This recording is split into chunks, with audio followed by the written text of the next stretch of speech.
Bienvenue au temple d'Edfou, l'un des monuments anciens les mieux préservés de toute l'Égypte. Situé sur la rive ouest du Nil, ce temple est dédié au dieu Horus, un puissant dieu de la mythologie égyptienne, représenté avec une tête de faucon. Le temple témoigne de la grandeur de l'architecture égyptienne durant la période ptolémaïque, qui a duré de 305 avant jour C à 30 avant jour C.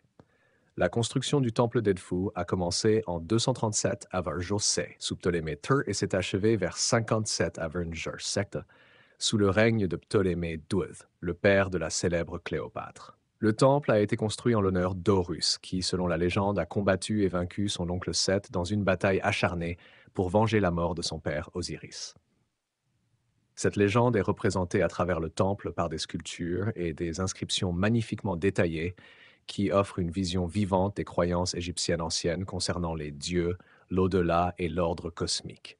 En entrant par les pylônes imposants qui mesurent environ 37 mètres de haut, vous remarquerez les gravures massives d'Horus, terrassant Seth.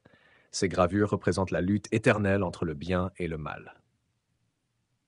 Les pylônes présentent également des scènes où le pharaon offre des présents à Horus et aux autres dieux, soulignant la connexion divine entre le roi et les dieux.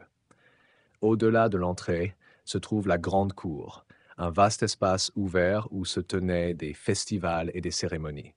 Cette cour servait de lieu de rassemblement pour les prêtres et le public lors des fêtes religieuses. À l'extrémité de la cour se trouve la salle hypostyle extérieure.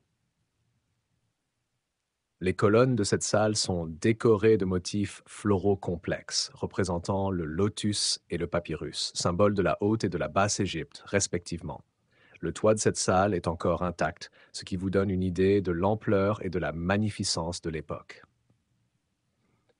En pénétrant plus profondément dans le temple, nous entrons dans la salle hypostyle intérieure, plus restreinte et réservée aux prêtres. Cette zone est plus sombre, symbolisant le passage du monde quotidien au royaume sacré et mystérieux des dieux.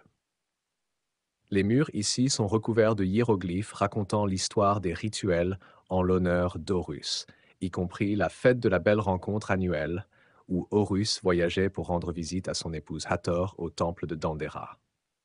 Au cœur du temple se trouve le sanctuaire, la partie la plus sacrée du temple d'Edfou.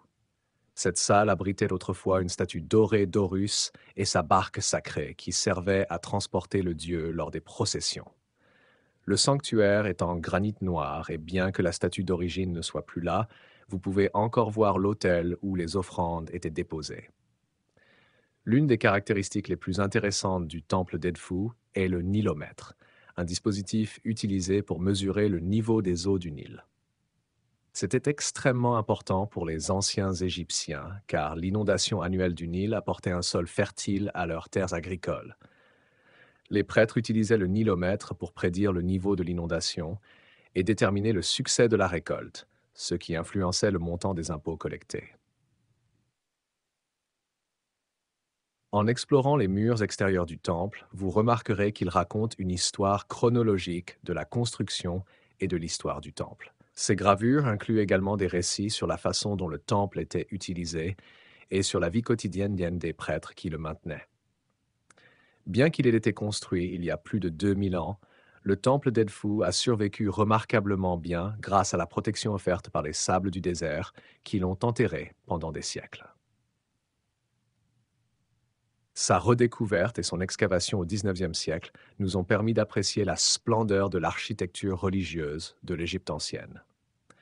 Aujourd'hui, le temple nous offre un aperçu du monde de l'Égypte ancienne et du rôle de la religion dans leur société. En conclusion de notre visite, prenez un moment pour admirer l'ampleur et la beauté du temple d'Edfou. Il est un rappel des réalisations extraordinaires des anciens Égyptiens, non seulement en termes d'ingénierie, mais aussi de leur dévotion à leur Dieu et de leur compréhension du monde qui les entourait. Merci de m'avoir accompagné dans ce voyage à travers l'histoire.